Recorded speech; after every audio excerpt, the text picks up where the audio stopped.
हर आदमी, आप में से बहुत सारे लोग होंगे जो पिछले 1 साल से तैयारी कर रहे होंगे, 2 साल से तैयारी कर रहे होंगे। इधर कितने लोग हैं जो कौन तैयारी कर रहा है 2 साल से? 2 साल से तैयारी कर रहे हो, है ना? क्या चलो तुमसे कुछ पूछेंगे नहीं, नहीं तो कहोगे बेइज्जती कर रहे थे सबके सामने।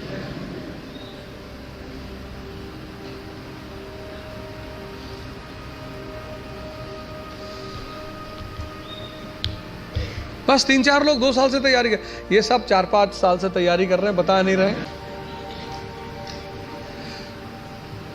कई चीजें हैं जो मैं हर सेमिनार में रिपीट करता हूं, उसमें से एक ये है कि स्टूडेंट, भिखारी और सन्यासी की कोई इज्जत होती नहीं। कि तुम लोग जो अपनी इज्जत बचाने की कोशिश करते हो, अपने स्कूल में किसी कारणवश पकड़े गए, कार्रवाई हुई हमारे ऊपर, तो मेरी माताजी ने कहा घर में कि कुल का नाम खराब कर रहा। तो मेरे पिताजी ने बड़ा अच्छा जवाब दिया, बोले कौन सा मुगल कुल है कि हमारे कुल का भारत में बड़ा नाम। बोले कोई बात नहीं बेटा, जाओ, तुम हो गई गलती तो कोई बात नहीं। स्टूडेंट, तुम जहां भी सीखने जाओगे ये सब कॉन्सेप्ट लेकर, मैं तो क्लास में देखता हूं 500 लड़के 600 लड़के बैठे होते हैं, सवाल ही नहीं करते, एक दूसरे का चेहरा देखते हैं।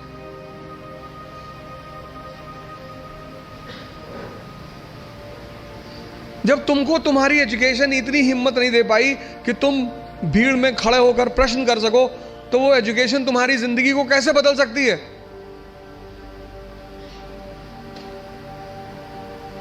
अगर तुम पढ़े लिखे हो, शिक्षित हो और तुम सवाल नहीं कर सकते, भाई तुम सवाल, यहां इतने सारे लोग बैठे, अगर तुम कोई क्वेश्चन पूछते हो और लोग हंसते हैं, क्या फर्क पड़ता है? लोग सिर्फ मुर्दों पे नहीं हंसते। तो एजुकेशन कम से कम इतनी तो क्षमता दे कि मैं पूछूंगा हाथ उठा के। कितने लोग आते हैं कोचिंग करने, वो कोचिंग से वापस चले आते हैं, वो अपने डाउट्स पूछते ही नहीं क्लास में, टीचर से मिलने ही नहीं जाते।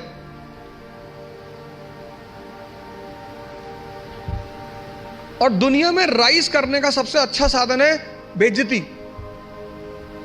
जो तुम मोटिवेशन ढूंढते हो ना, वो इसीलिए ढूंढते हो क्योंकि तुम्हारी बेइज्जती नहीं होती। जिसकी बेइज्जती होने लगेगी ना, उसके अंदर आग लग जाएगी कि तुमको दिखाएंगे अब।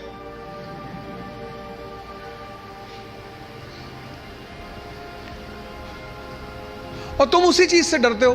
भाई तुम क्लास में टीचर पढ़ा रहा है, तुमने कोई सवाल किया, टीचर ने डांट के बिठा दिया, बदतमीज कहेंगे, बच्चों जैसे सवाल करो, भगा देंगे क्लास। पूरी क्लास हंसने लगी। कितनी आग लगी अंदर कि मास्टर आईएएस बनेंगे, बंद कराएंगे तुमको, कुछ भी हो जाए।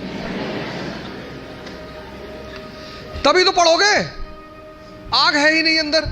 ऊपर से मोबाइल, यूट्यूब, फेसबुक,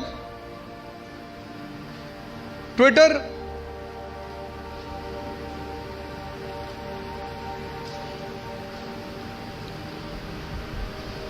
मैं 4-5 दिन पहले क्लास ले रहा था दिल्ली में, तो एक भाई साहब लिख रहे थे एक हाथ से, दूसरे हाथ से मोबाइल से रिकॉर्ड कर रहे थे।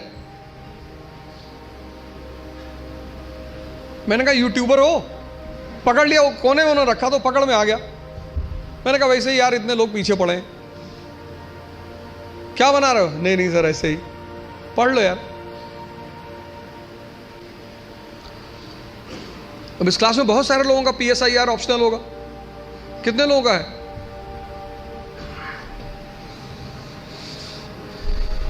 कार्ल मार्क्स की क्या देन है समाजवाद को?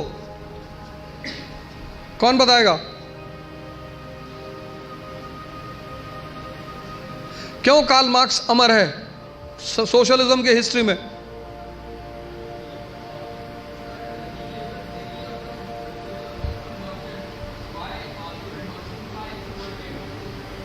Why?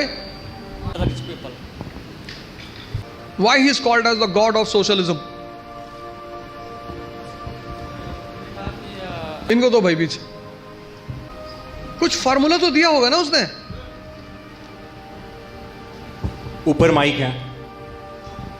हमें लगा कूदने जा रहा हो पकड़ के रेलिंग, वहीं से बताना। हाँ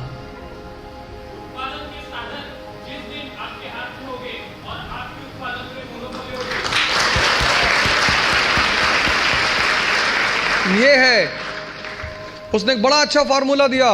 उसने कहा the section in the society which controls the means of production is also the ruling class in the society. समाज का वो तबका जिसके हाथ में मीन्स ऑफ प्रोडक्शन होता है, वो समाज में रूलिंग क्लास भी होता है। तो मजदूर तबका क्या हुआ? ना उसके पास इकोनॉमिक पावर है, ना उसके पास पॉलिटिकल पावर है, और जिसके पास पावर नहीं होगी उसका एक्सप्लॉइटेशन होगा। यह न्यूटन का चौथा नियम है। नहीं, वो भूल गया था बताना। तुम बारिश में देखो गांव वगैरह में जब बच्चे खेलते हैं तो पानी के तालाब वालाब में जाते हैं तो पानी वाले सांप को पकड़ लेते हैं वो, और फिर ऐसे नचाते हैं। वो इसी बात का सूचक है।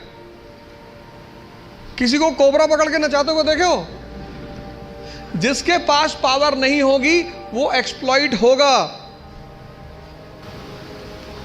सिर्फ किताब लेकर खड़े होने से बहुत बड़ी बात नहीं होती। सिर्फ वेपन लेकर खड़े, महाभारत के युद्ध में अर्जुन के रथ पे शिखंडी खड़ा हो जाता है। भीष्म पितामह का इससे क्या लड़े?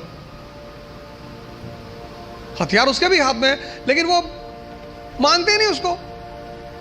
जीवन में एक और अहम बात है, वो है व्यक्तित्व। व्यक्तित्व का मतलब बदमाशी नहीं होता।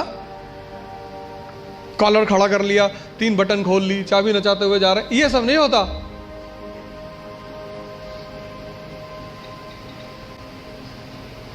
हमारे देश की एजुकेशन सिस्टम ने जिसको सबसे ज्यादा निगलेक्ट, मतलब मैं देखता हूं लोग 4 आदमी के सामने बोल नहीं पाते। 10 लोग बैठे हैं, वो बोलेंगे ही नहीं।